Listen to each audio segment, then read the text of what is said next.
Hola, mi nombre es Paul Rius y soy historiador. Hoy os traigo un vídeo un poco distinto a lo que es el contenido habitual de mi canal, pero no quería tampoco, teniendo la ocasión, pasar por alto esto. El otro día fuimos a visitar un campo de concentración en Bélgica. Yo estoy actualmente residiendo en Bélgica y fuimos a visitar un campo de concentración que sirvió para torturar y para internar a prisioneros belgas en este caso.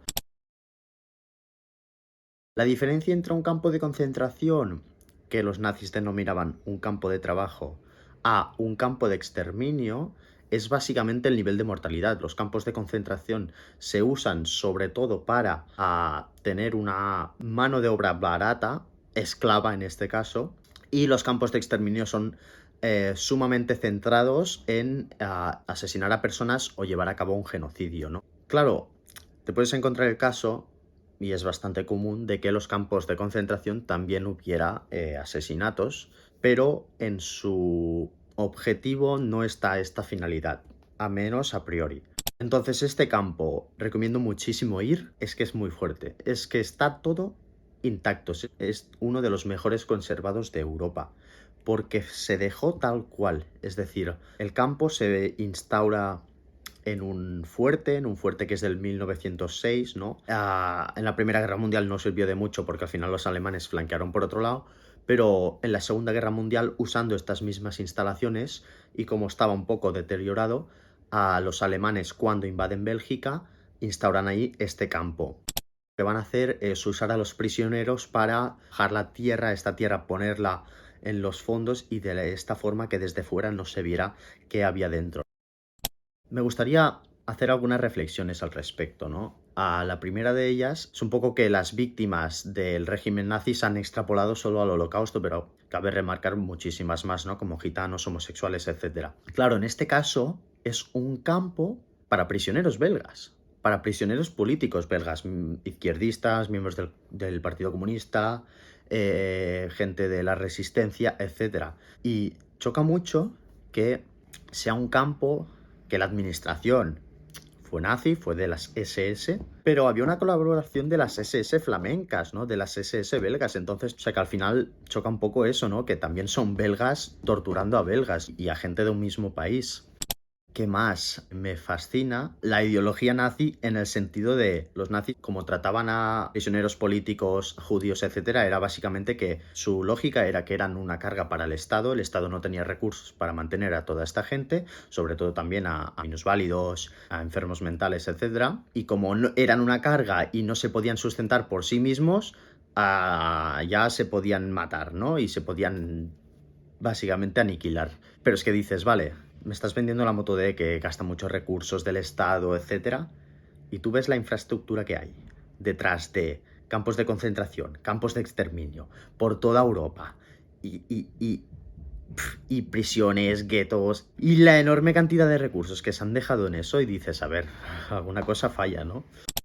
Básicamente quiero hacer este vídeo por distintos motivos. El primero de ellos es que yo no soy muy fan de hacer vídeos de estas cosas porque considero que desensibilizan a la gente. Es decir, si tú haces muchas películas del Holocausto, etcétera, a ver, es que al final eres un poco... Eso no te afecta, ¿no? Has visto ya tanto dolor, tantas pelis, que eso no te afecta. Y yo no quiero que este vídeo sirva para desensibilizar. Que obviamente es irónico, ¿no? Porque estas películas se hacen para sensibilizar, para explicar lo que pasó, etc. Pero si hay una cantidad enorme de este tipo de películas, ir a estos sitios in situ, es decir, en este lugar, verlo, olerlo, ver cómo era realmente... Claro, esto no es una peli, es historia, es verdad, no es verlo a través de una pantalla mientras te estás comiendo unas palomitas en casa, no es, hostia, que aquí pasó esto de verdad. Y la segunda reflexión es hasta qué punto las ideas son peligrosas, ¿no? En el sentido de, son SS belgas en colaboración con los SS alemanes torturando a belgas. Hasta qué punto el nacionalismo o cierta ideología llevada al extremo es sumamente peligroso. Y esto es un poco una reflexión para ligarlo con hoy en día, ¿no? Que parece que tengas que tomar partido en ser de unos o de otros, ¿no? La deshumanización o la identificación del otro es el primer paso para ciertos conflictos que son muy peligrosos, pero en Europa las ideas llevadas al extremo han hecho mucho daño. Y hablo por el nazismo y hablo por el comunismo, ¿no? Pero vamos, básicamente, explicaros el fuerte. En el 1940 llegan los primeros presos y estarán ahí hasta el 1944, cuando ya a los aliados invadiendo Europa con el día D van quitando territorio, ¿no? Y será liberado por los ingleses. Pero claro, cuando los ingleses llegan ahí ya no hay nadie porque se los han llevado a Auschwitz, ¿no? Llegas, está un poco apartado del pueblo, no eso es significativo que no estuviera dentro, sino está un poco apartado. Llegas al hambre de espino, al hambre de púas. Y lo que me sorprendió mucho, o sea, es un buen ejemplo de cómo tiene que ser un museo, ¿no? En el sentido de que está todo tal cual. Haces el mismo recorrido que hacían ellos cuando llegaban al campo, ¿no? Llegaban, pasaban por una caseta donde les inscribían, se iban al barracón. Básicamente en el campo de Brenton hubo 3.500 prisioneros, 184 fueron fusilados, 23 fueron ahorcados y cerca de 100 murieron por los malos tratos, tortura y agotamiento, ¿no? Las condiciones de vida son obviamente nefastas, lamentables, deplorables. El régimen alimenticio es una broma. Consistía en una sopa aguada, café soluble aguado y un chusco de pan. Y luego a trabajar 12 horas seguidas picando piedra. El fuerte es básicamente un fuerte de la Primera Guerra Mundial, con estas paredes enormes, olor a humedad.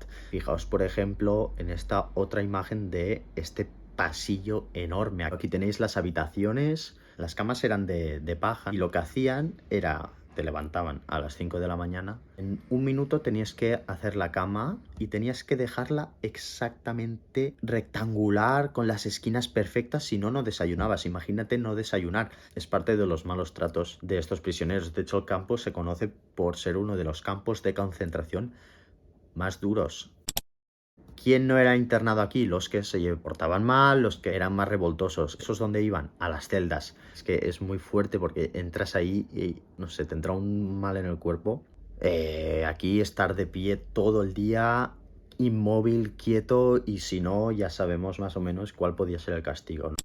Por ejemplo, las duchas. O sea, tenías una hora para ducharte, pero no una hora para ti solo, una hora para 400 personas. Es que esas son las condiciones, ¿no? Al final se pone al individuo a un nivel extremo de supervivencia, ¿no? Y al final la supervivencia es todo, ¿no? Por eso los conflictos son tan difíciles de entender, ¿no? Y más cosas. La cámara de torturas de las SS. Llegas, entras, la puerta se dejaba normalmente abierta para que los otros prisioneros escucharan los gritos de la tortura, ¿no? El pasillo es tan largo porque representa que es como si hicieras una cola. Es decir, en este pasillo tenemos que imaginarnos más de un preso que iría a ser torturado, ¿no? Esperando ahí al turno mientras escuchaba al otro. Humedad, olor a estancado, silencio absoluto. O sea, yo entré, hice el ejercicio de entrar solo y choca mucho porque es como si tú pusieras en el papel de esa pobre gente y la verdad es muy fuerte. La cámara de torturas no tiene mucho, pero tiene cosas efectivas. Quiero decir, hay unos ganchos en la pared, que era para colgarte, atarte de pies y manos y hacerte a saber qué.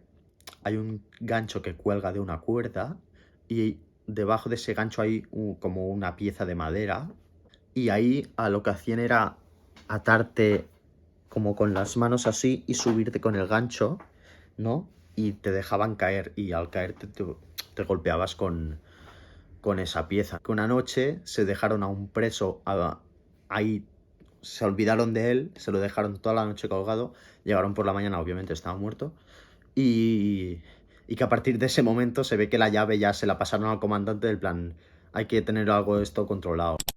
Tampoco os quiero decir mucho más, felicité porque me parece que está muy bien tratado en el sentido de que vives la crueldad tal y como era. Espero que este vídeo haya servido un poco para hacer didáctica en el sentido de explicar que estas cosas pasaron y siguen pasando.